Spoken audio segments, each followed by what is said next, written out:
Donc sur la 2. Bonjour, bonsoir à tous. Bonsoir à tous. Donc, bienvenue pour notre cours numéro 10, le cours d'introduction à la sagesse de la Kabbale. Alors, aujourd'hui, c'est pas Jacques, on a la chance d'accueillir Samuel qui est là parmi nous pour justement quelques jours en Israël. Donc, c'est lui qui va donner le cours avec moi. Donc, Sam, je te laisse un peu te présenter. Bonjour, je m'appelle Sam, je fais partie du groupe français, j'habite à Lyon. Je m'occupe ça fait bientôt 7 ans que j'étudie la Kabbale avec le groupe Nebarour et je m'occupe du Learning Center à Lyon et de tout ce qui est enseignement et transmission. Merci Nada. Donc, c'est vraiment un plaisir de t'accueillir pour ce cours numéro 10. D'ailleurs, le nom est assez symbolique, on va dire. Plaisir est partagé. Donc, on est justement au 10e cours de notre session d'introduction à la Kabbale. Comme on avait dit, ce serait une session qui durerait pendant 10 cours. Donc aujourd'hui, c'est notre dernier cours sur la session d'introduction. Et donc, comme on l'avait dit, à la suite de ce 10e cours, il y aura, on va dire, on verra un peu comment ça se passe entre 3 et 5 cours qui serviront à expliquer un peu justement après comment on étudie la Kabbale dans le cadre d'un groupe. Donc là, on va avoir un cours qui est un peu mixte, qui sera un peu le passage entre donc la session d'introduction qu'on a eue et après cette session de 3 cours qui va expliquer un peu quel est le travail au sein du groupe, pourquoi il faut un groupe, comment il fonctionne et beaucoup de choses. Donc comme d'habitude, vous pouvez poser toutes vos questions sur CapTV dans l'onglet questions et donc on répondra à vos questions en live, donc n'hésitez pas à poser toutes vos questions pendant le cours. On va pouvoir voir aujourd'hui, on va préciser un peu l'opinion, la vue qu'on peut avoir de la sagesse de la Kabbale, et on va pouvoir voir que on n'est pas en train d'acquérir une somme de connaissances, on est en train d'apprendre quelque chose de pratique. C'est-à-dire que c'est plutôt des outils qui vont nous servir à réagir, à comprendre, à ressentir, plutôt que des informations qu'on enregistre finalement. Finalement, ces outils-là, on va les utiliser plutôt avec nos sensations, avec nos ressentis, qu'avec notre réflexion. Finalement, c'est pas notre tête qu'on remplit. Alors, on va continuer par justement le thème d'aujourd'hui du 10e cours. C'est un cours un peu particulier vu que c'est le dernier cours de cette session. Et on va étudier un article un peu particulier. Donc pour commencer, on va déjà vous dire, d'où vient cet article. Alors donc c'est un article qui est extrait du livre Shamati. Donc, ce qui signifie Shamati, ça veut dire j'ai entendu. C'est un carnet qui a été transmis au Rav Lightman par son maître. Et dans ce carnet, il y a toutes les notions de travail intérieur, toutes les explications sur ce qu'un kabbaliste travaille à l'intérieur de lui dans son travail. Alors vas-y. Donc, peut-être pour comprendre un peu mieux, Ilan, dis-nous quelques mots sur le Rabash ou Balasoulam, comment ça s'est transmis Donc cet ouvrage Shamati est un peu particulier parce qu'en général on va dire il y a un auteur qui écrit un livre et il est édité. Là c'est un ouvrage on peut dire qui s'étale sur 3 générations de kabbalistes. J'explique un peu les choses. Donc le Rabash était l'élève du Baas Soulam. Donc le Baas Soulam c'est le kabbaliste qui a écrit le Talmud des 10 Sphirot, qui devait Baas Soulam, enfin énormément d'ouvrages de Kabbale qui sont d'un niveau très très élevé et donc on étudie avec le Rav Lightman tous les matins. Et donc le Rabash a été l'élève du Baas Soulam qui était aussi son père. Durant toutes les années d'études qu'il a eues avec son père, le Rabash a consigné énormément de choses durant les cours qu'il avait avec son père. Et donc il a pris des notes, on va dire, sur des morceaux de papier, plein de morceaux des feuilles volantes, comme on pourrait les appeler. Et il a constitué, on va dire, un cahier pendant tout le long je crois qu'il a dû étudier peut-être au moins 30 ans avec son père, si c'est pas plus. Donc on va avoir une idée de la quantité de choses qu'il a pu accumuler. Et donc, il a regroupé tous ces articles, je pense qu'il les a un peu triés, il a regroupé une partie des articles qu'il avait rédigés durant les études avec son père, et il en a fait un cahier. Un cahier qu'il a gardé, on va dire, pour lui tout le long de sa vie. Après, le Rav Lightman donc a été l'élève du Rabash. Et le Rabbah n'a jamais utilisé, pendant tout le long où il a justement enseigné au Rav Velletman et aux autres étudiants qui étaient avec lui, ils n'ont jamais étudié ces textes. Et à la fin de sa vie, le Rav Velletman, qui était l'élève le plus proche du Rabash, avait ce lien particulier avec lui. Et durant voilà, vraiment à la fin de sa vie, il a en fait confié ce carnet en expliquant d'où il venait et comment il avait consigné ces choses, et il les a confiés au Rav Velletman, qui les a remis en forme pour voilà, les ordonner un peu et créer ce cahier, et il a édité un ouvrage qui s'appelle Shamati. Et donc cet ouvrage Shamati, j'ai entendu, c'est déjà quelque chose de très particulier, parce que c'est pas les pensées ou ce qu'a consigné une personne de ce qu'elle a vu, c'est ce qu'elle a entendu d'une autre personne. C'est quelque chose qu'on avait déjà vu, je pense, quand on avait commencé à étudier différents textes, qui était, on a une perception on a chacun notre perception de la réalité. Et si cet ouvrage s'appelle J'ai entendu, c'est pas ce que mon père a dit ou ce que Bassoula m'a dit. Il explique bien que c'est ce qu'il en a entendu. Et donc déjà rien que dans le titre, il y aurait déjà énormément à dire juste sur ce côté. Je sais pas si tu veux ajouter peut-être quelque chose, Sam. Peut-être souligner l'importance du fait que ce livre-là parle essentiellement des sensations intérieures de l'homme, c'est-à-dire le travail qu'il va traverser. C'est important de le dire parce qu'on va parler du créateur, on va parler d'adhésion, on va parler de choses que peut-être on peut imaginer comme extérieures, alors que en réalité, il n'est pas un mot à l'intérieur de ce texte et de ce livre qui parle de l'extériorité. Ça parle uniquement et vraiment de façon précise, concrète, profonde de tout ce que traverse l'homme à l'intérieur, vraiment à l'intérieur. Alors, pour continuer un peu ce que disait Sam, ça parle vraiment de ce qui se passe à l'intérieur de nous. Et ce qui se passe à l'intérieur de nous, on ne peut pas dire que ce soit quelque chose de constant. On pourrait dire que c'est, comment dire délicatement, que on peut avoir des sensations très diverses et variées sans entrer dans les détails. Et donc ces textes, comme disait Sam, évoquent toutes ces parties. Alors, qu'est-ce que je veux compléter par rapport à ce que disait Sam, c'est que justement, vu qu'à l'intérieur de nous, des choses bougent un peu dans tous les sens, en fin de compte, en fonction de l'instant, du moment et de l'intention avec laquelle on va le lire, on va pas réussir à avoir les mêmes sensations liées à cet article. Pourquoi je dis ça? Très souvent, on va dire quand on lit un livre, on le relit pas deux fois. On le voit, on dit oui, je l'ai déjà lu, c'est bon, je vais pas revenir dessus. En Kabbale, c'est très différent. On peut revenir extrêmement souvent sur les mêmes choses et voir des articles assez courts peuvent prendre énormément de temps. Pour vous donner un exemple, alors on étudie donc on suit le cours du matin avec le Rav Velletman. Je serais incapable de vous dire le nombre de fois qu'on est revenu sur Shamati numéro 1. Je dirais peut-être une fois tous les 6 mois ou parfois même plus. C'est un article vraiment qu'on étudie extrêmement régulièrement et parfois le Rav peut passer 5-10 cours de suite sur Shamati où on va lire 2-3 phrases et sur 2-3 phrases le cours va peut-être durer 1 heure. Donc pour vous dire que un article c'est pas vraiment quelque chose dans lequel qu'on peut étudier on peut pas y entrer forcément. On pourrait le lire en une fois dans sa globalité. Mais on ne pourrait pas forcément entrer dedans. Et de toute façon, si on l'étudiait même là complètement, on pourrait le réétudier demain et en tirer complètement des choses différentes. Donc c'est vraiment quelque chose qui voit que là on étudie Shamati, et demain on pourrait peut-être, ou dans le prochain cours de la semaine prochaine, revenir sur Shamati et y voir un éclairage complètement différent. Je sais pas si tu veux parler un peu de ce côté-là aussi, parce que c'est vraiment, je pense, un côté important de ressentir que c'est pas le contenu, on va dire, du texte qui est réellement... Effectivement, on peut dire dans ce cas-là qu'on est en face d'un texte où des mots nouveaux apparaissent finalement quand on le relit. C'est-à-dire que par rapport à mon développement intérieur, je vais avoir accès à des couches d'informations, des couches de sensations même à l'intérieur du texte que je ne perçois pas à ma première lecture. Peut-être que je vais faire un schéma pour expliquer ça, non? C'est une bonne idée. Oui, et puis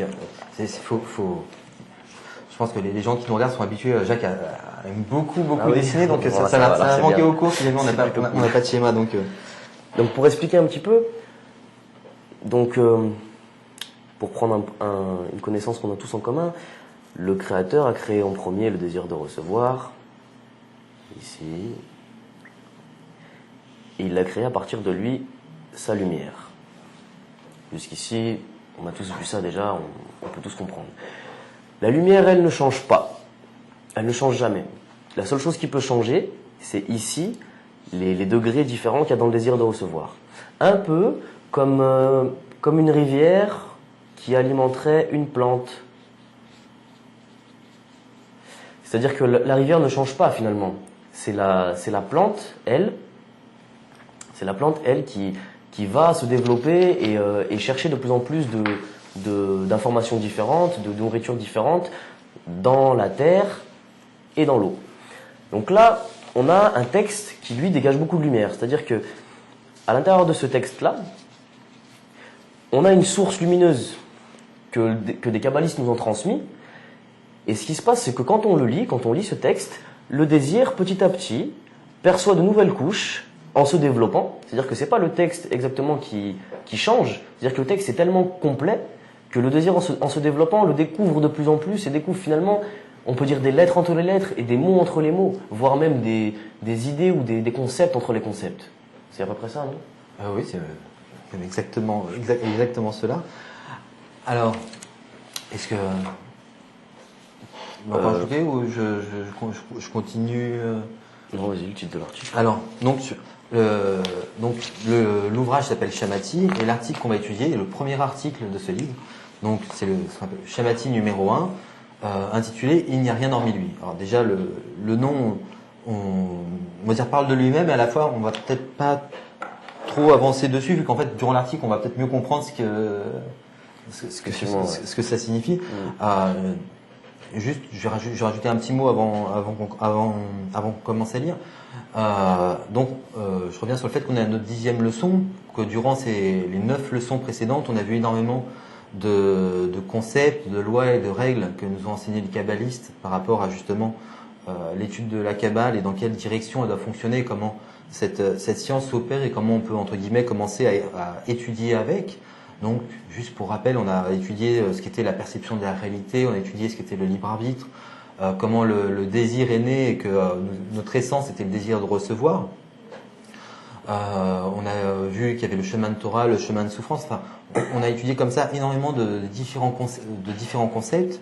Et maintenant, justement, quand on va lire ce texte, on va essayer de voir comment tous ces concepts on va pouvoir les intégrer dans le texte. Parce que justement, tout ce qu'on a vu durant ces 9 premières leçons, c'était vraiment une session d'introduction. Donc c'était des concepts dont on a besoin pour pouvoir commencer à aborder les articles avec un regard différent, avec un regard où justement on sait que les mots ont sont les branches et que la chose à laquelle ils sont raccrochés sont la racine, que c'est pas leur sens littéraire dans ce monde qu'il évoque quand justement le Rabash a écrit cet article, mais que toutes les choses auxquelles ils sont raccrochés est quelque chose qui est à un niveau supérieur.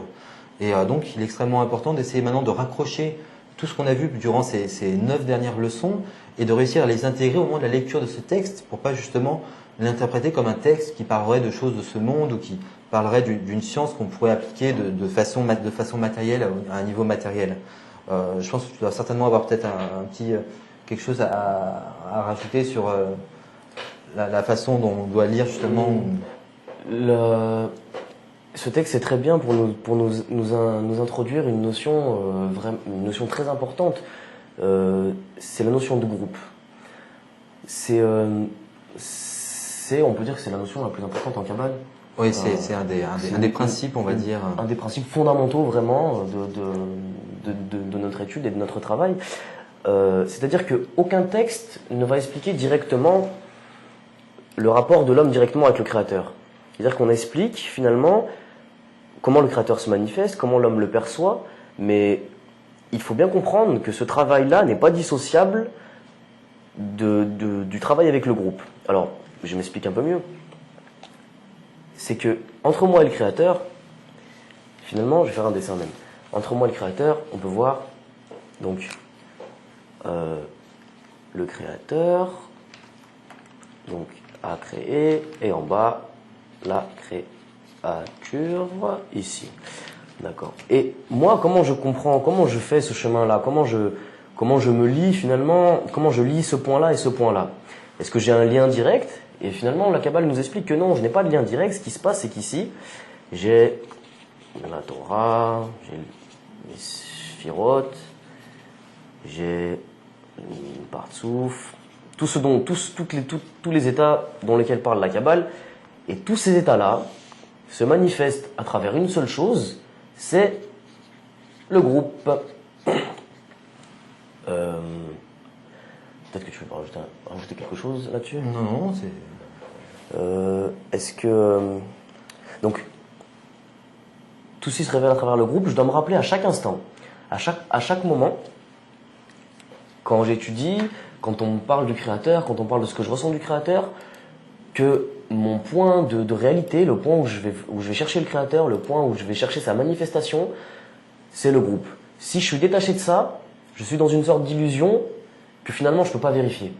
C'est-à-dire que je ne peux pas dire que c'est vrai ou faux, dire les sensations de quelqu'un, mais si quelqu'un n'a pas le groupe pour vérifier ses sensations, si quelqu'un n'a pas le groupe même pour apprendre, pour observer comment le Créateur se comporte, alors finalement il pourra pas comprendre toute la relation qu'il y a entre lui et le Créateur, c'est-à-dire tous les calculs, tous les degrés, tous les niveaux, tout ce qui peut le séparer, et il ne saura pas exactement comment avancer. Donc on se rappelle bien que dans Shamati, on va parler du Créateur, on parle de la relation qu'on a avec lui, mais il faut se rappeler à chaque moment que c'est à travers ma perception, ma connexion avec le groupe que je peux comprendre et que je peux concevoir le Créateur.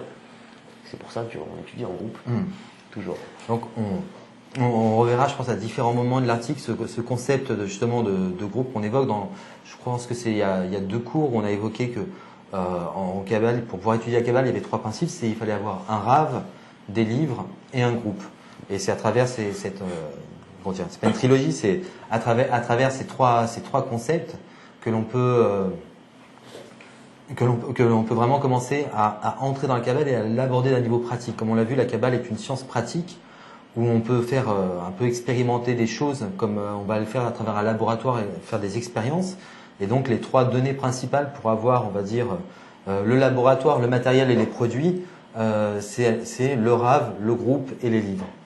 On va donc commencer à lire. On a déjà évoqué à plusieurs reprises dans les différents cours précédents l'importance de l'intention, à savoir, on va lire un article, mais à la fois, du moment qu'on va commencer à lire, dans quel état d'esprit ou comment va être tourné notre esprit au moment où on va commencer à lire. Est-ce que je vais lire juste pour essayer de comprendre ce qu'il y a à l'intérieur? Est-ce que je vais commencer à lire parce que j'ai déjà une question intérieure précise en moi et je veux que ce texte m'apporte la réponse?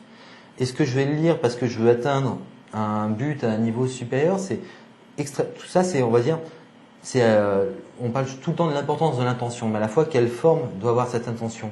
C'est un concept qui est extrêmement compliqué. Je ne pourrais pas vous dire exactement quelle est la bonne intention, dans le sens où je pense qu'on peut étudier pendant 5, 10 ans et 20 ans, et on se rend compte que durant toutes ces années, l'intention est quelque chose qui est un peu comme ça faisait dans son dessin, où il parle du développement d'une plante en fonction de son environnement.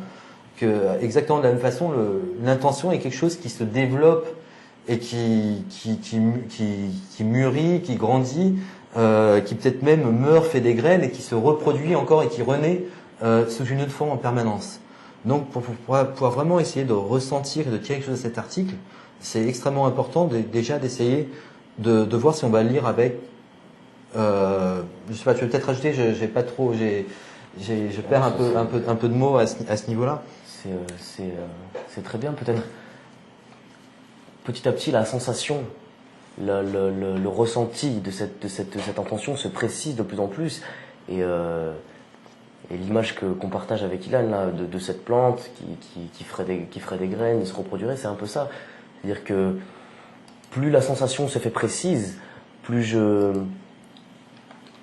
focalise, plus je zoome sur mon intention, plus je vais arriver finalement à la développer, à acquérir une intention qui est différente, à observer mes manquements, à observer ce que je dois faire. Et c'est un peu comme si, en observant, je me focalisais sur l'essentiel. C'est-à-dire que l'essentiel de ce que je travaille, l'essentiel de ce que je fais, finalement, c'est mon intention. Et c'est important aujourd'hui parce que lire un texte sans l'intention, ça donne une incapacité totale à le saisir. C'est-à-dire que c'est pas la compréhension, tout à l'heure comme on a dit, c'est pas la compréhension intellectuelle qui prime. Je dois arriver à sentir avec mon cœur qu'est-ce qui se passe, qu'est-ce qu'on me transmet dans le texte. Et ce point-là, on peut dire que c'est le point de l'intention. Ouais. On va donc commencer. L'article est assez long et comme on l'a dit, c'est extrêmement dur de pouvoir le lire dans sa totalité. Donc, on a choisi vraiment des morceaux de l'article.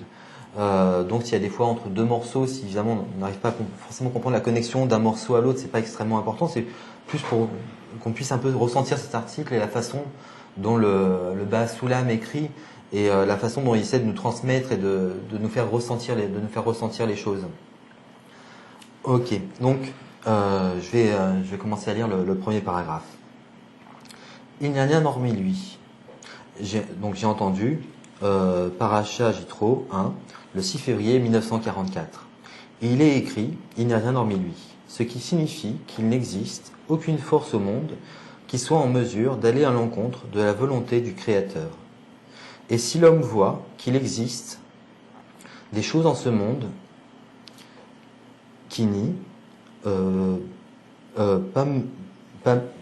Pamlia Shel Maala, la cour céleste, c'est parce qu'ainsi en est sa volonté. Cela considéré comme une correction qui s'appelle la gauche repousse et la droite attire, c'est-à-dire que ce que la gauche repousse est considéré comme correction. Cela signifie qu'il y a des choses en ce monde dont le but est de détourner l'homme du droit chemin par lesquels il est rejeté de la Kedusha. Alors là, évidemment, il commence par « il n'est rien hormis lui ». On ne va pas revenir sur cette phrase-là, parce qu'on va voir justement comment il développe cette phrase durant tout l'article. Une des parties importantes, c'est que justement, il dit que déjà dans ce monde, il y a des choses que souvent quand on dit que Dieu est bon et bienfaisant, on a énormément de mal à voir ce monde et à se dire est-ce qu'il y a réellement un Dieu? Quand on voit, je ne sais pas, que ce soit les guerres, les phénomènes naturels, etc., comme il dit, on pourrait penser qu'il y a une autre force qui agit, on va dire qu'il y a une force mauvaise et une force bonne, et que se dire que voilà, c'est des forces qui peuvent être en contradiction l'une avec l'autre, ou que les deux sont équivalentes. Ce qu'il commence déjà par nous dire ici, et c'est extrêmement important, c'est que le Créateur est, on va dire, au-dessus de toutes ces forces. Et si on perçoit les choses bonnes ou mauvaises dans ce monde, elles sont uniquement attribuées à lui, si ce n'est qu'on ne peut pas les raccrocher à lui-même, et que ça c'est sa propre volonté, que lui-même ne veut pas voir que l'on puisse voir son acte à travers les choses qu'il fait dans ce monde. Et quand il dit que justement réussir à passer ce niveau-là, il est considéré comme une correction. Je vais peut-être pas développer ça tout de suite. Je pense que tu dois peut-être pouvoir rajouter un peu donner un éclaircissement peut-être un peu différent justement de ce premier passage. Alors, dans ce premier passage, on parle de droit chemin. Donc on parle de droit chemin, on parle de Kedusha, et donc je relis la phrase. Donc cela signifie qu'il y a des choses dans le monde dont le but est de détourner l'homme du droit chemin par lesquels il est rejeté de la Kedusha. Donc droit chemin, qu'est-ce que c'est que droit chemin? Comment on interprète droit chemin? Alors, c'est pas exactement ce qu'on pourrait penser comme dans ce monde, c'est-à-dire que je sais pas, je ne bois pas, je ne fume pas. Le droit chemin, c'est pas exactement ça. On a plutôt comme un, c'est-à-dire entre le Créateur, je vous refais un schéma. Donc entre le Créateur ici et la créature ici, c'est-à-dire que ici donc j'ai un chemin, ça. Donc le droit chemin finalement c'est ce qui va m'amener moi dans mes qualités à une équivalence avec lui pour arriver à le percevoir, pour arriver à le sentir. Et ici on peut voir que entre ces deux points, ce qu'il y a finalement, tous ces degrés que je perçois, c'est le groupe. Donc ça veut dire que le droit chemin, l'intention que je dois développer, c'est le travail que je vais faire à travers le groupe. Donc je dois me rappeler sans arrêt, et c'est très très important. C'est très important d'appuyer sur cette notion-là, parce que c'est l'essentiel du travail est réalisable par là. C'est-à-dire que tout le travail que je vais faire, je vais avoir besoin du groupe pour le faire, je vais avoir besoin de diriger mes forces pour arriver à ce qu'on appelle l'adhésion, avec ce que le créateur a mis devant moi, avec le, le, le, le système dans lequel je peux le percevoir, qui est finalement la vie du groupe. C'est-à-dire le groupe le groupe en tant que quantité représente, pour moi finalement, les lois spirituelles que le créateur a mis en place. C'est à l'intérieur du groupe que je peux les révéler, et c'est ça, finalement, c'est cette direction-là, d'améliorer mon intention pour m'inclure dans le groupe, c'est-à-dire lui donner. On reviendra sur ce thème de donner par la suite, mais c'est avec cette intention que je peux arriver à ce qu'on appelle le droit chemin. Alors, on a quelques questions. Il y a une question qui demande s'il y a d'autres, enfin, de façon plus générale, qui demande s'il y a un groupe à Paris ou d'autres groupes en France. Donc, on verra pour communiquer s'il y a justement des réunions, s'il y a des réunions ponctuelles ou des événements particuliers sur lesquels on peut se réunir tous ensemble. Donc, on vous communiquera tout ça. Éventuellement, vous envoyez, si jamais vous n'êtes pas déjà en contact avec Terence, vous lui écrivez un email. Je pense que Terence, si tu nous entends, envoie-nous ton mail, on va le reposter sur le forum des questions, de façon à ce que si des personnes regardent le cours aujourd'hui et veulent reprendre contact avec nous pour savoir s'il y a des réunions, d'autres sessions de cours, des choses comme ça, on pourra leur envoyer toutes les informations ou éventuellement les inscrire sur la newsletter. Donc ça, c'est par rapport à pour pouvoir donner le maximum de contacts sur justement tous les gens qui étudient en France. Donc, on disait Sam et de Lyon. Troisième bonsoir qui n'apparaît pas, donc Monique, on a bien tes bonsoirs. Je suis désolé si tes bonsoirs ne montent pas sur la ligne des questions. Réécris-nous encore une fois, mais nous on les voit, donc il y a peut-être un problème technique. On est vraiment désolé. Oui, alors, ça c'est d'ailleurs. Vous parlez du travail intérieur. Alors c'est vrai qu'on n'a pas justement c'est là où dans la première session de cours on a abordé tous les concepts et les choses. On n'a pas encore abordé ce concept, donc, c'est à l'intérieur de quoi? C'est une très bonne question. Est-ce que tu veux en parler un peu sans essayer de trop détailler non plus, parce que je crois qu'on pourrait passer tout le reste du cours dessus aussi. Alors, pour faire simple, c'est vrai que c'est une notion très très complète. L'intérieur, c'est l'intérieur de mon cœur. C'est-à-dire que tout ce que je dévoile, je peux pas le dévoiler à l'extérieur de moi. Je vis pas dans un monde où je peux, c'est-à-dire que mes sens ne me permettent pas de dévoiler certaines choses, mais si je développe ce sens intérieur, je vais pouvoir ressentir finalement la proximité que j'ai avec le groupe, avec le créateur, mon développement, les degrés que je passe. Tout ça, je le vérifie avec mon système de mesure intérieur, c'est-à-dire les sensations que j'ai à l'intérieur de moi. Je pense que c'est ça, peut-être que c'est assez complet, ou on peut rajouter peut-être quelque chose. Oui, pour rajouter, j'adore rajouter, hein, c'est pas habitué, mais avec Jacques, je rajoute en permanence. C'est très bien. C'est exactement comme on dessine les séphirotes avec les différents cercles concentriques. On pourrait dire que l'intérieur est comme un oignon où on a différents stades d'intériorité qui veut dire, comme Sam l'a dit, qu'il y a l'intériorité du cœur de l'homme, qui a l'intériorité de l'homme au-delà de son cœur en restant à l'intérieur de lui. Il y a l'intérieur du groupe, où il y a même ce qu'on appelle le cœur du groupe, ou ce qu'on appelle le centre du groupe, ce qui est aussi une forme d'intériorité dans l'intériorité. Après, il y a le groupe, qui est aussi l'intérieur, et après on pourrait avoir des cercles plus larges, les gens qui inspirent le reste de l'humanité, ou tous les gens qui souffrent dans l'humanité, qui ont une sorte de demande intérieure, ils forment une sorte d'intériorité de par on pourrait dire la similitude de forme avec leur demande qui est peut-être plus proche de la spiritualité que le reste de l'humanité, et après l'humanité tout entière. Enfin, on regarde un peu toujours comme on fait les niveaux, les différents niveaux, etc. C'est pour dire que on pourrait parler d'intériorité à beaucoup de niveaux différents, et même ce texte, on pourrait le relire schématique par rapport aussi bien à l'humanité que par rapport au groupe.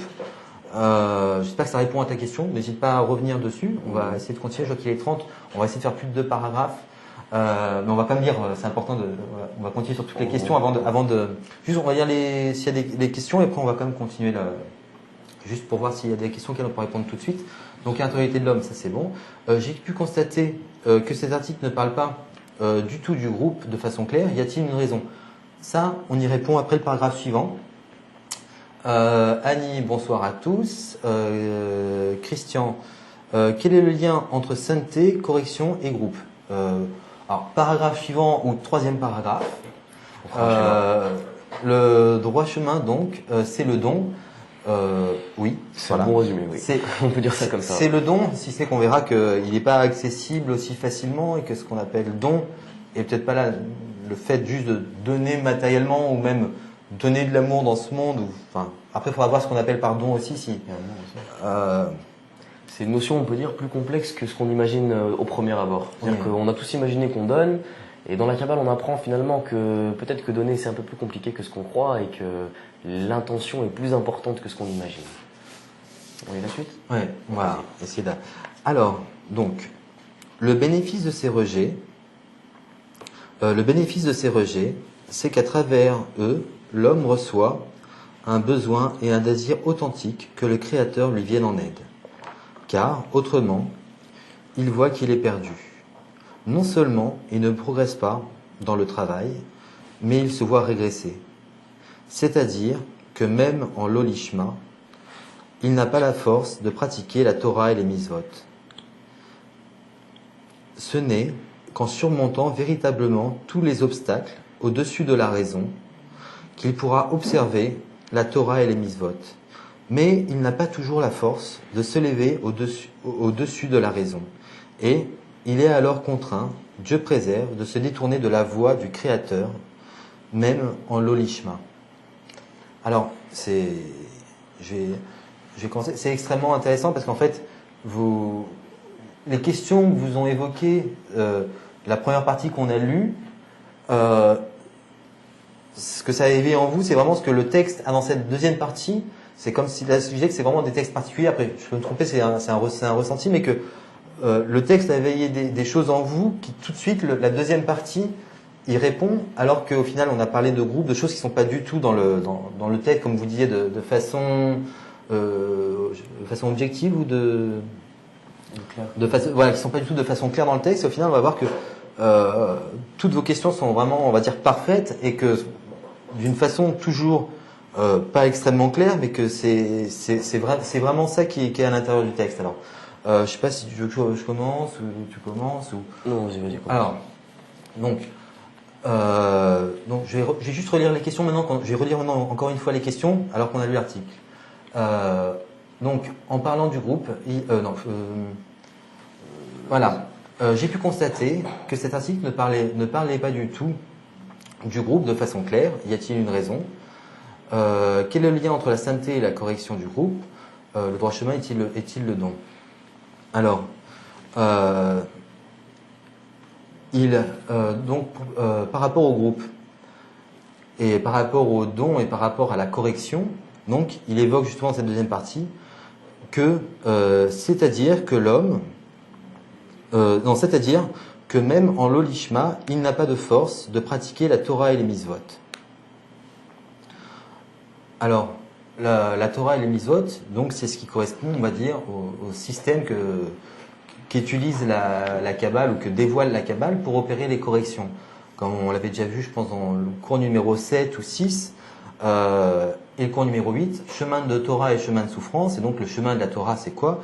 C'est l'application de ce qu'on appelle les mitzvot. Alors évidemment, c'est pas les mitzvot qui sont utilisés dans le judaïsme de façon matérielle, ce qu'on appelle mitzvot, ou ce qui est, on va dire, la pratique des mitzvot dans la Kabbale, ça correspond aux 613 corrections qu'on doit opérer pour corriger notre désir de recevoir. Donc, on va pas refaire tous les cours qu'on a fait dessus. Tu sens que je risque de partir dans. Non. Donc, juste pour dire que voilà, de ce point de vue-là, déjà, il amène justement ce concept de devoir se corriger. Et donc, qu'il faut justement atteindre l'attribut du don à travers le fait d'utiliser son désir de recevoir. Maintenant, il évoque le concept de l'ishma et de l'olishma. Alors, l'ishma, on va dire, c'est quand on fait des choses de façon égoïste. On va dire, comme on l'a dit, on étudie la Kabbale pour essayer justement de progresser spirituellement, de dévoiler le Créateur. Et, entre guillemets, j'arrive pour étudier et je sens que ça va m'apporter quelque chose. On va dire que quand je viens à étudier parce que j'ai cette attirance ou ce feeling ou cette attraction ou voilà ce point dans le cœur qui me tend vers ça, je sens que ça va me faire du bien, que c'est quelque chose de bon, c'est vers où je dois aller. Mais quand je commence à analyser mon intention, je me rends compte qu'en fait ce que je fais, je le fais pour moi-même. Et donc on est dans ce qu'on appelle l'olishma, pour moi. Et au fur et à mesure qu'on étudie que justement, ce qu'on doit avoir, c'est acquérir cet attribut du don, cette qualité qu'a le Créateur qui n'est pas en moi. Là, c'est ce qu'on appelle j'étudie dans le but de l'Ishma. Pour lui, ce qui est un niveau beaucoup plus élevé, en sachant que le l'Ishma est déjà un niveau élevé, et ça on le voit à travers ce qu'il dit à la suite du texte, enfin juste à la fin du paragraphe.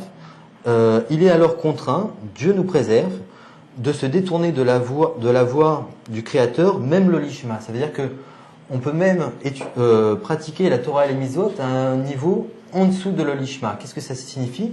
Ça veut dire que, par exemple, je viens pour étudier la Kabbale ou n'importe quelle chose dans le but de vouloir l'utiliser pour moi-même. C'est-à-dire que c'est même pas parce que je pense que c'est bien et je le fais pour moi, mais je suis déjà à savoir que je veux acquérir cet attribut du don et je le fais dans un but égoïste.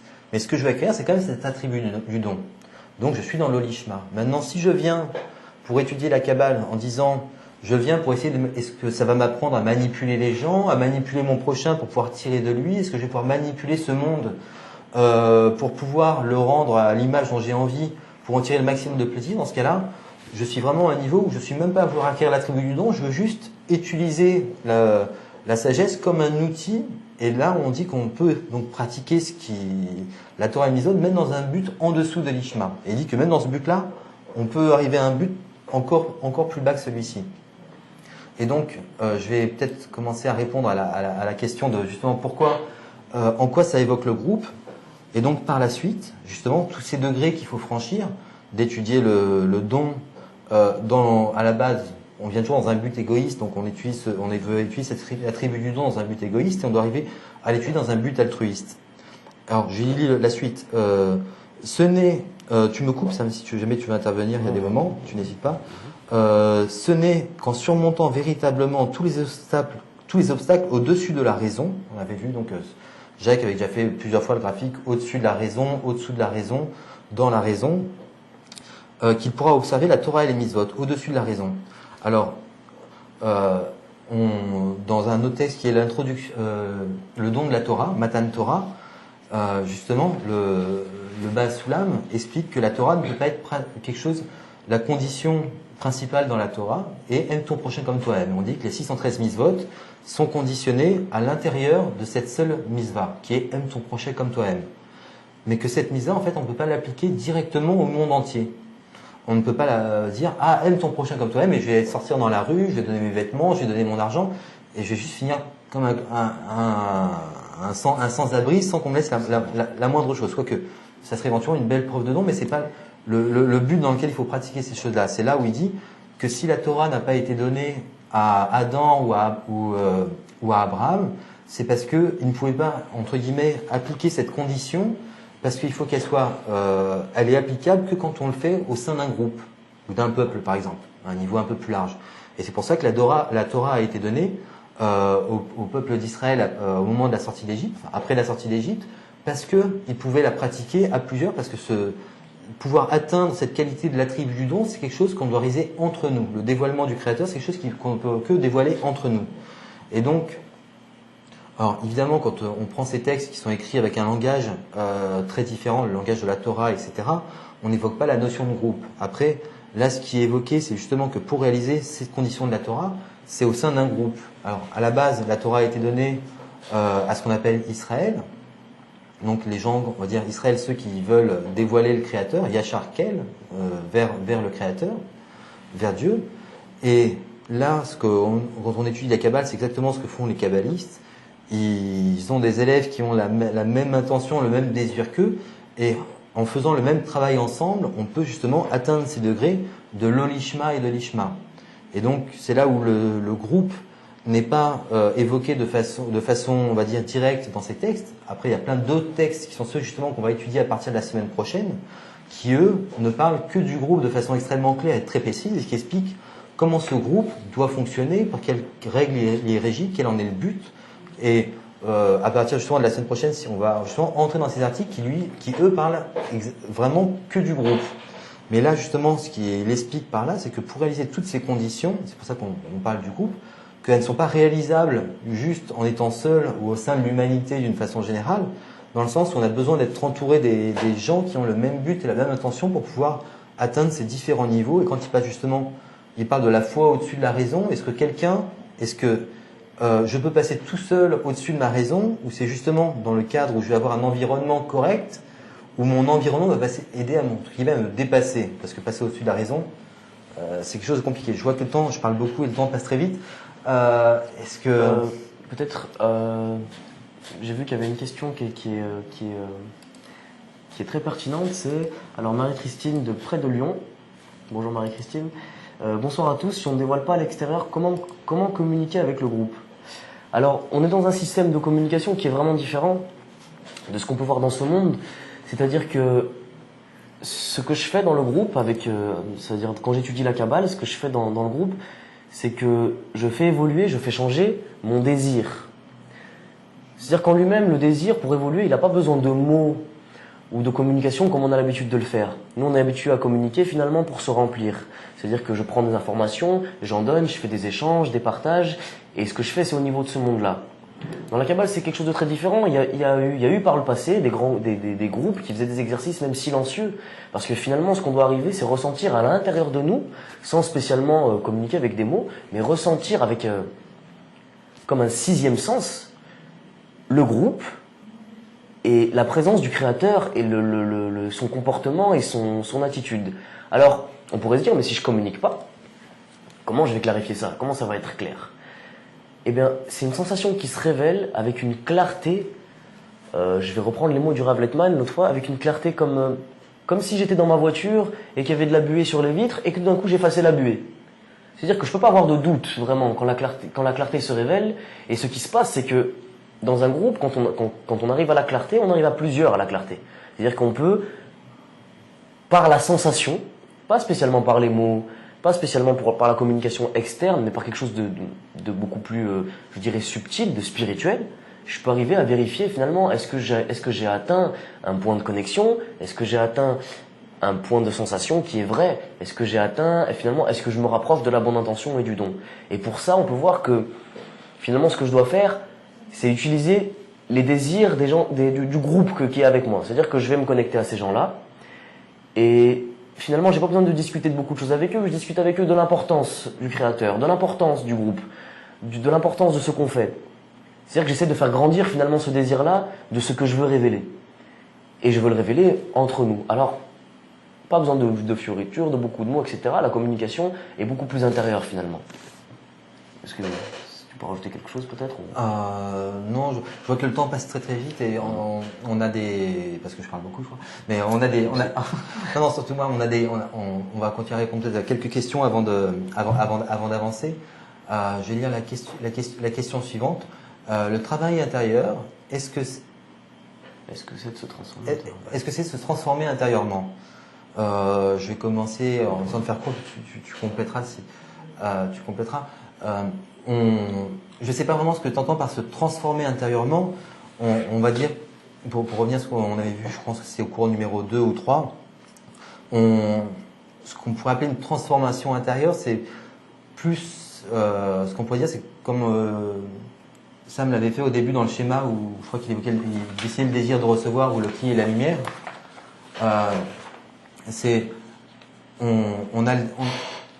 On a un désir de recevoir, on essaie de le remplir, de le remplir en permanence. C'est notre essence. On ne peut pas changer réellement le fait qu'on ait un désir de recevoir. Ce cri, il ne disparaîtra jamais. Après, et la lumière ne change pas. L'attribut de la lumière, on dit que la lumière est fixe et ne varie pas. Comme on dit que le Créateur est un, indivisible, un, unique et spécial. Du côté du Créateur, du côté de la lumière, rien ne se passe. Du côté du désir de recevoir, il est notre essence. Il est la créature qui a créé le Créateur. Après, le point qu'on change, on va dire le point où on opère une transformation ou un réel changement, et ce changement, on peut vraiment dire qu'il est à 180 degrés, c'est dans l'intention. C'est uniquement l'intention qu'on corrige. C'est là où le désir de recevoir, on va le faire grandir en permanence. Si on a la chance d'arriver un peu plus loin dans l'article, on verra justement que plus on a un grand désir et que plus on peut aller loin et que plus on peut progresser. En quoi le désir, c'est vraiment notre matériau, notre muscle, et que lui on cherche à le faire s'agrandir en permanence. il n'y a pas de transformation à ce niveau-là. Il y a juste un agrandissement, on pourrait dire un agrandissement du cli qui représente notre désir de recevoir. Et par contre, tout le travail que l'on va faire, c'est justement d'essayer de modifier ce désir de recevoir pour nous-mêmes en attribut du don. Et c'est là où tout le travail et tout le système de la Kabbale nous dévoile uniquement ce changement à l'intérieur de l'intention, du désir de recevoir pour soi au désir de donner. Et on verra que c'est vraiment tout un travail. Et si on vient à l'intérieur du groupe, c'est justement comment je peux me changer moi-même. Est-ce que c'est juste en méditant sur moi-même, etc.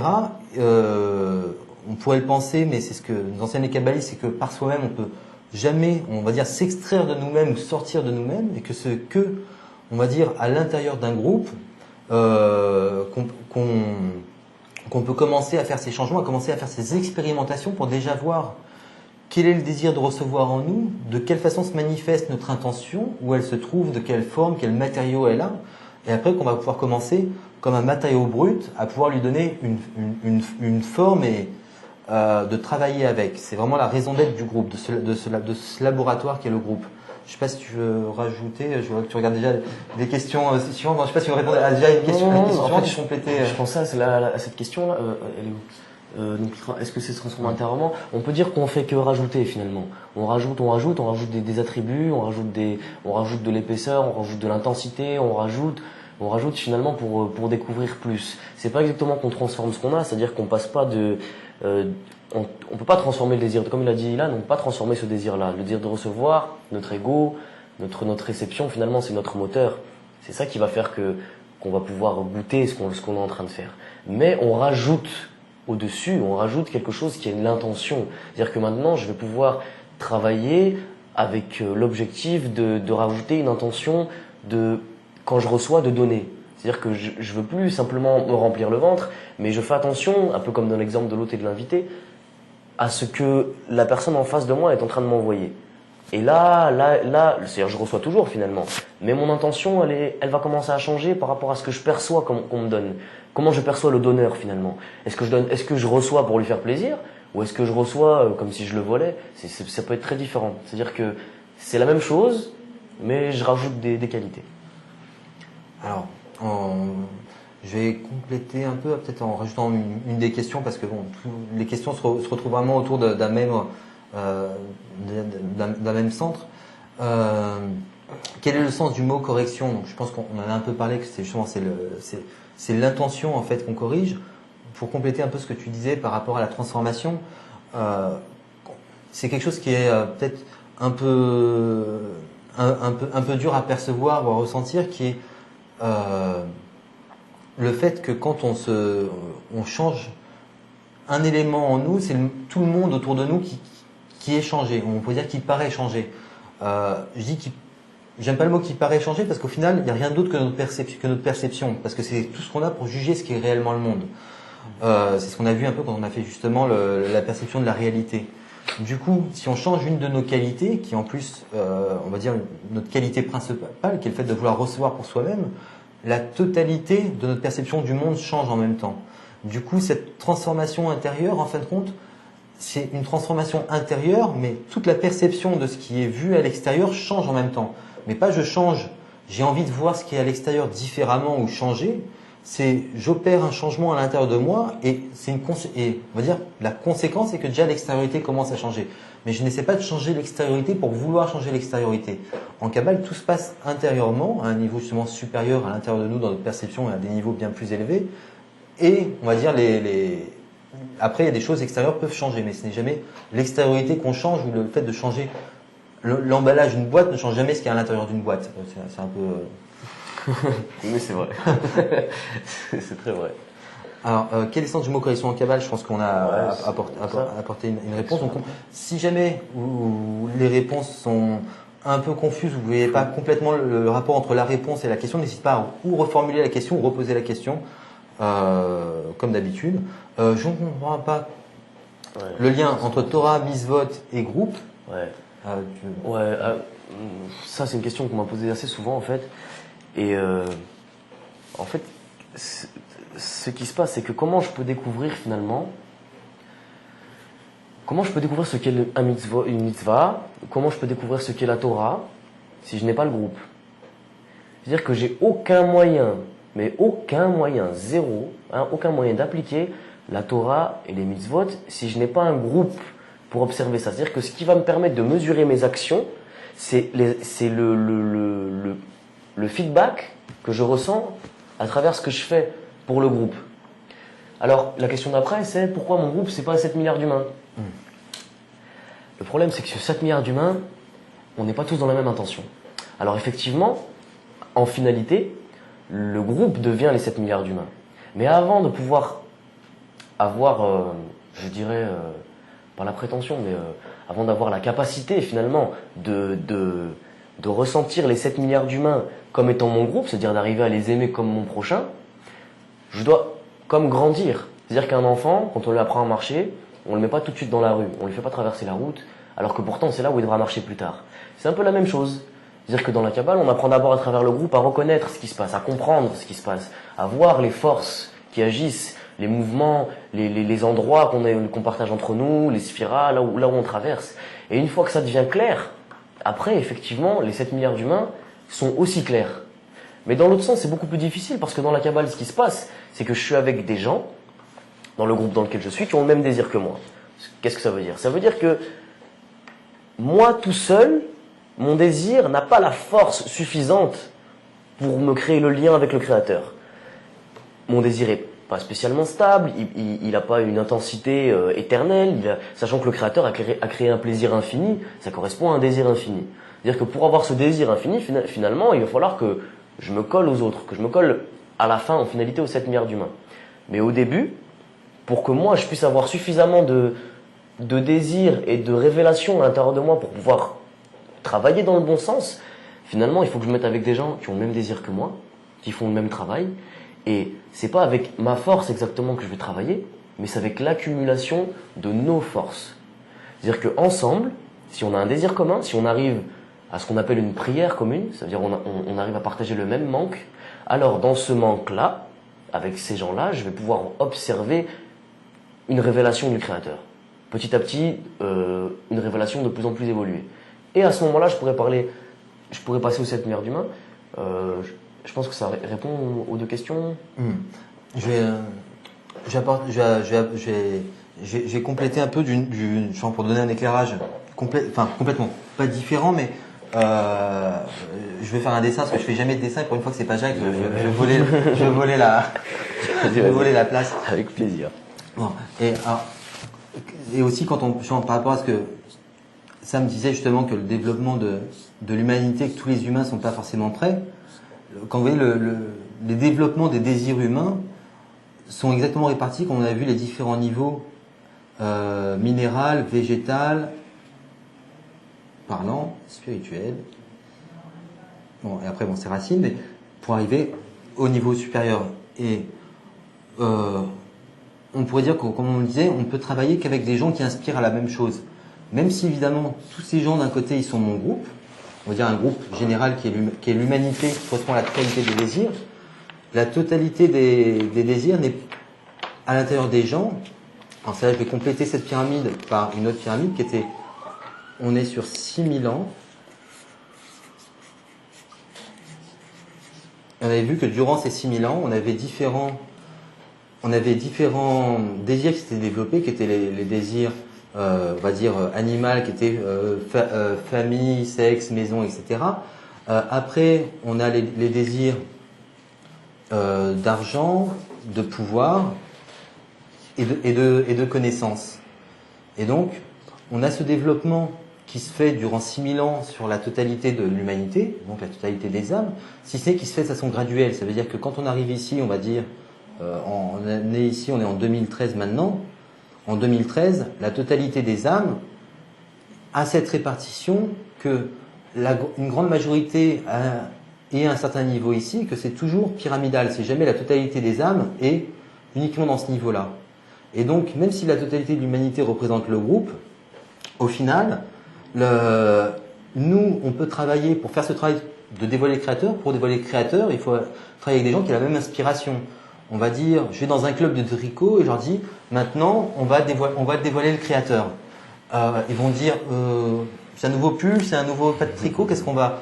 C'est-à-dire que, évidemment, la totalité de l'humanité peut être mon groupe, mais après, avec quelle partie de l'humanité je peux travailler pour réussir à justement dévoiler le créateur. Comme on l'avait déjà dit précédemment, et on le verra beaucoup durant les cours suivants d'introduction au groupe, que le créateur, c'est une qualité qu'on révèle entre les êtres humains. Si dans la Torah, la mitzvot, qui regroupe absolument toutes les mitzvot, c'est aime ton prochain comme toi-même.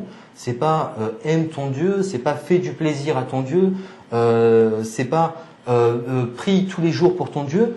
Pourquoi la mitzvah principale qui contient absolument toutes les autres est aime ton prochain comme toi-même.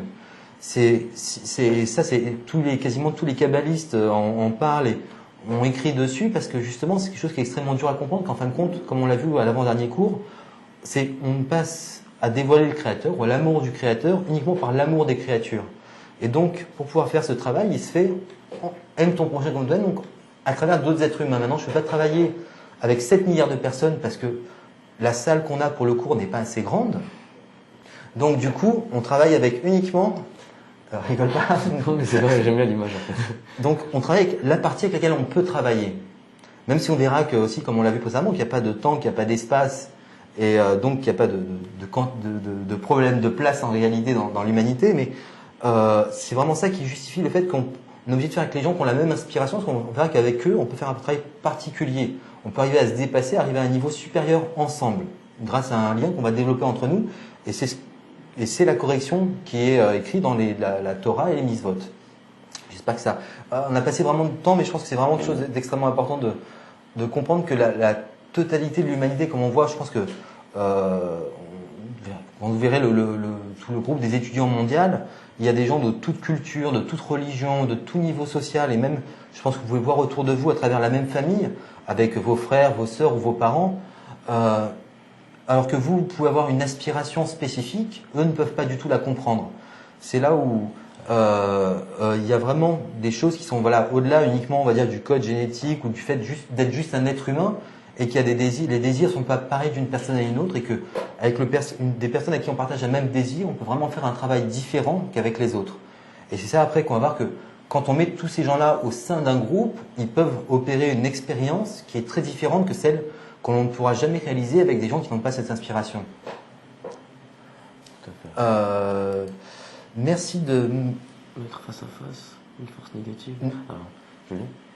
Oui, alors, rapidement, on va essayer de répondre quand même aux dernières questions avant de finir le cours.